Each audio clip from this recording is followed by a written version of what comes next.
Un factor adicional muy relacionado con el producto es el de renta nacional. Denominamos renta nacional el producto nacional, en este caso a coste de factores. Es decir, vamos a sumar todos los ingresos obtenidos por los factores de producción en el proceso productivo del país, tanto del factor trabajo como del factor capital, como del factor tierra o recurso natural, ¿de acuerdo? Esa sería la renta nacional. En términos de producto sería, como hemos dicho, el producto nacional neto, pero a coste de factores, ¿de acuerdo? Desde la renta nacional podemos llegar al concepto de renta personal. En este caso, la renta personal sería la parte de la renta nacional que corresponde a los hogares o familias que viene aquí. Bien, desde la renta nacional, lo que hacemos para llegar a la renta personal es detraer toda la parte de la renta que correspondería a las empresas por la contribución del factor capital, los beneficios no distribuidos, como por los impuestos pagados por las empresas, los impuestos empresariales. Bien, desde la renta personal llegamos a la renta personal disponible, que consistiría en quitar a la renta personal aquellos impuestos que ha pagado las familias. Y por lo tanto, la renta personal disponible tendríamos desde la renta nacional, le quitaríamos los impuestos empresariales, le quitaríamos los beneficios no distribuidos y le quitaríamos los impuestos personales, los impuestos que pagan las familias, y le sumaríamos las subvenciones que llegan a este agente económico, a las familias o hogares, ¿de acuerdo? Entonces, la renta personal disponible sería igual al consumo más el ahorro de las familias, ¿de acuerdo?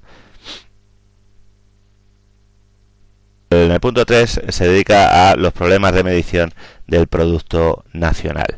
En este caso, el indicador del PIB tiene una serie de inconvenientes o lagunas, como se apuntan aquí, que deben ser tenidas en cuenta a la hora del estudio.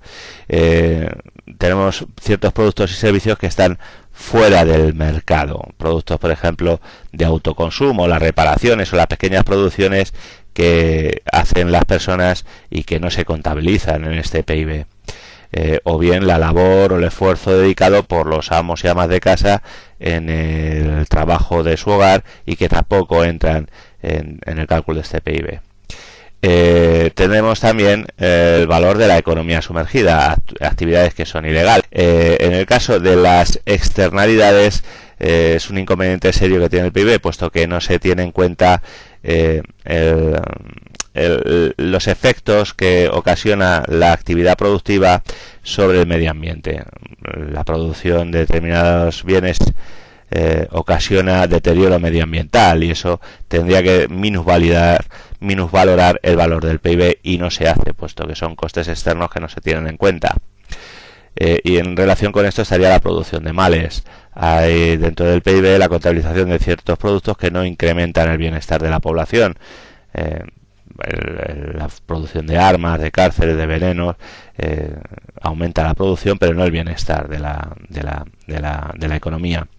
Al igual que tampoco tiene en cuenta la distribución de la renta, como hemos dicho. Una cosa que es el Producto Interior Bruto de un país sea muy elevado, otra cosa es que ese producto esté bien distribuido entre la gente y con ello se contribuya al bienestar del mayor número de gente de esa población. Esto el PIB tampoco lo tiene en cuenta.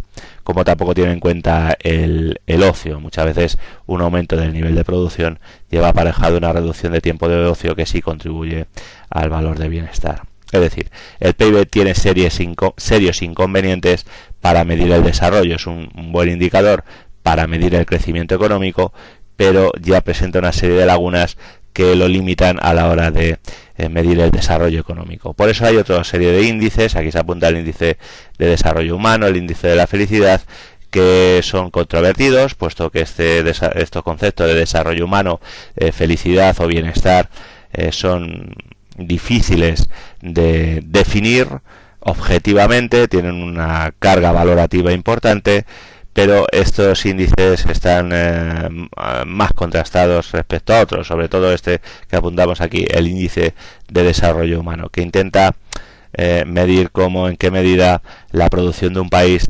en última instancia intenta contribuir a un fin tan loable como es el desarrollo y el bienestar de la sociedad en la que se realiza. Vemos aquí los componentes del PIB: renta, consumo, ahorro, inversión, el gasto público, las exportaciones e importaciones, que hemos visto en un tutorial anterior que tenéis también en este aula virtual. Por lo cual os cito respecto a esto para el tutorial de la parte 1 y parte 2 del tema 8. Igual el equilibrio económico. Vemos aquí el punto de corte entre la demanda agregada y la oferta agregada y cómo se alcanza un nivel de producción de equilibrio con un nivel de precios medios de equilibrio respecto a una producción potencial. Como diferencia entre la producción potencial y la producción de equilibrio obtenida, se llega al concepto de brecha del PIB. ¿De acuerdo? Vemos, por lo tanto, que estos conceptos también se han desarrollado en ese tutorial que decíamos antes. El tema evoluciona hacia... El tema va ahora hacia el estudio de los ciclos económicos. La economía de mercado capitalista consiste en una evolución temporal de ciclos económicos, donde el PIB real, la producción de esa economía a lo largo de los años, pasa por una sucesión de incrementos y decrementos, ¿de acuerdo? Eso sí, hasta el momento con una tendencia positiva.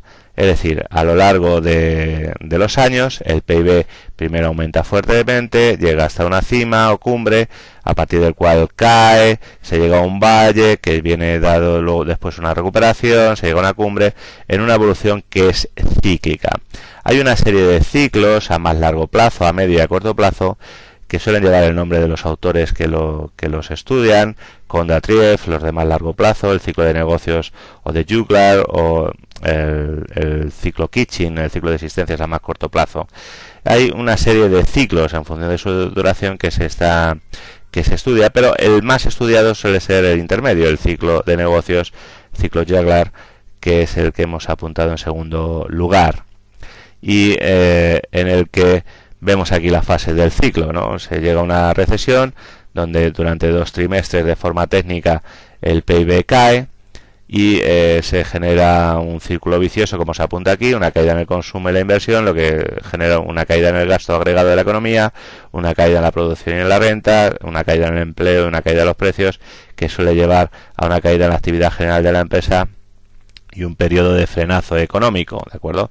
Se llega a un momento en que se toca fondo, el valle, y en ese momento, cuando la economía ya ha corregido esos desequilibrios que le llevaron hacia esa fase de recesión, y se llega a un punto mínimo, se empieza a realizar cierta inversión, aunque sea de reposición, ¿no? Ya se ha quedado la anterior maquinaria obsoleta. Por ejemplo, en nuestra crisis anterior de tipo inmobiliario, la construcción ha tenido un ajuste muy fuerte, pero después de prácticamente casi 10 años de construir muy escasa vivienda, llegará un momento en que por sí mismo llega a haber una cierta demanda de viviendas que llegará a tirar otra vez de la actividad en este sentido, y la inversión de viviendas en este sentido hacia arriba, ¿no? Pasaremos, por lo tanto, se pasó por una situación de valle, y una vez pasada esa situación de valle entramos en una fase de expansión, donde el PIB va aumentando por estos efectos multiplicadores y aceleradores que vienen anteriormente, que veremos a continuación, y la economía entra en una fase de crecimiento hasta una cumbre donde llega a un máximo, en el cual volverá, tras esa fase de calentamiento con un alto elevado nivel de consumo, crecimientos fuertes de demanda agregada, se volverá de nuevo a una fase de recesión. Bien, durante estas fases de crecimiento y decrecimiento hay que tener en cuenta el papel que juegan dos multiplicadores, un multiplicador y un acelerador, conocido con el nombre del multiplicador de la renta y el multiplicador de la inversión. Cuando estamos en una fase de crecimiento, como la que he descrito en esta secuencia, vemos que al aumentar la renta se generan efectos positivos en la fase de crecimiento, que serían negativos, sería todo lo contrario de lo que vamos a decir en la fase de recesión. Cuando va aumentando la renta, aumenta el consumo; al aumentar el consumo, aumenta la demanda agregada, y ese crecimiento en el gasto hará que aumente otra vez la producción y la renta, y volverá a generar un aumento en consumo ya cada vez menor, que volverá a generar un crecimiento del gasto, y así en un círculo que será virtuoso en la fase de crecimiento, y vicioso en las fases de caída, ¿no? Es decir, cuando la economía entra en crisis, en recesión, se producirán todo lo contrario, caídas en la renta de la producción, que generarán caídas en el consumo, que generarán caídas en el gasto agregado de la economía, que volverán a generar caídas en la producción, en el empleo y en la renta, que hará que la gente cada vez consuma menos, etcétera, etcétera, hasta que llegue una situación de valle. En el caso del acelerador de la inversión, hemos visto en el modelo de demanda agregada cómo la inversión depende también de la renta nacional y del PIB, es decir, cuando aumenta la renta nacional, la gente invierte más. Estos aumentos en la renta de la producción generan aumentos en la inversión, que van a generar también aumentos en la demanda agregada, en el gasto agregada, que volverán a poner en marcha ese acelerador de la inversión en sentido virtuoso en las fases expansivas y en sentido vicioso en las fases recesivas. Bien, hasta aquí el tutorial de este tema. Nos vemos en el siguiente. Muchas gracias.